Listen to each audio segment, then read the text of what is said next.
In a bid to empower African youth with leadership and diplomatic skills, the Center for Peace Advocacy and Sustainable Development, in collaboration with African Union and UNDP, is set to host its fifth extraordinary summit of Youth Model African Union, which is slated to hold from the 12th to 14th of November 2025 at the African Union headquarters in Addis Ababa, Ethiopia. The executive director of CEPASD, Igweshi Augustine, who made this known at a press conference to commemorate International Youth Day in Abuja, said the summit is a leadership laboratory where young people simulate the African Union's highest decision-making processes. Africa is the continent with the world's youngest population, with over 70% of its people under the ages of 35. Sadly, this majority is overlooked in policies, economies, and peace processes. To change the narrative, the Executive Director, Center for Peace Advocacy and Sustainable Development, Ikweshi Augustine, said the fifth extraordinary summit of the Youth Model African Union aims to create a continental platform where young people do not only discuss leadership but practice it. The fifth extraordinary summit of Youth Model African Union embodies these ideas by creating a real-life diplomatic platform where young people step into the shoes of African Union head of state and president, simulating the African Union highest decision-making process, crafting solutions to Africa's most pressing challenges. This year's theme, Building a United Front for Justice for African Youth and People of African Descent through Reparations, aligns with the African Union theme of the year and speaks directly to the heartbeat of our generation.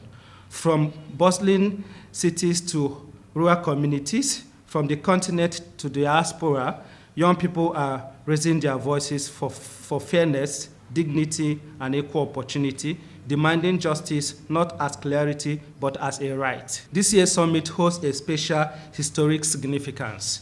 It is not just about gathering of young leaders. It is about a call to action, a continental conversation, and a bridge between policy, people, diplomacy, development, vision, and reality. So through this summit, the delegates will gain practical experience in governance and diplomacy, build network across board, and break barriers. Return to their community equipped to strengthen youth participation in democratic processes and development. With the theme, Building a United Front for Justice for African Youth and People of African Descent through Reparations, the chairperson of Youth Model African Union Assembly, Bukola Taiwo Obatuka, said the summit reflects the heartbeat of a generation demanding fairness, dignity, and equal opportunity. This year, fifth Model African Union, we are making it a landmark. We are taking it to the halls of the African Union itself, which is in Addis Ababa. African Union has their headquarters, the General Assembly situated at Addis. And when we simulate the African Union, we are simulating it within the premises of and the confines of the African Union, in the sense that they are part of it. The African Union authorities, the head of committees, all members present would be part of this process in training and listening to young persons, because where we are at now in Africa, young persons need to be heard. Young persons need to be part of the process, because you cannot solve our problems without us. Beyond debates and negotiations, the summit promises cultural exchanges, a tour of Addis Ababa city, and the recognition of exceptional young leaders. High-level keynote addresses from the AU, UNDP, the government of Ethiopia, and other partners are expected to enrich the experience, bridging the gap between policy and practice.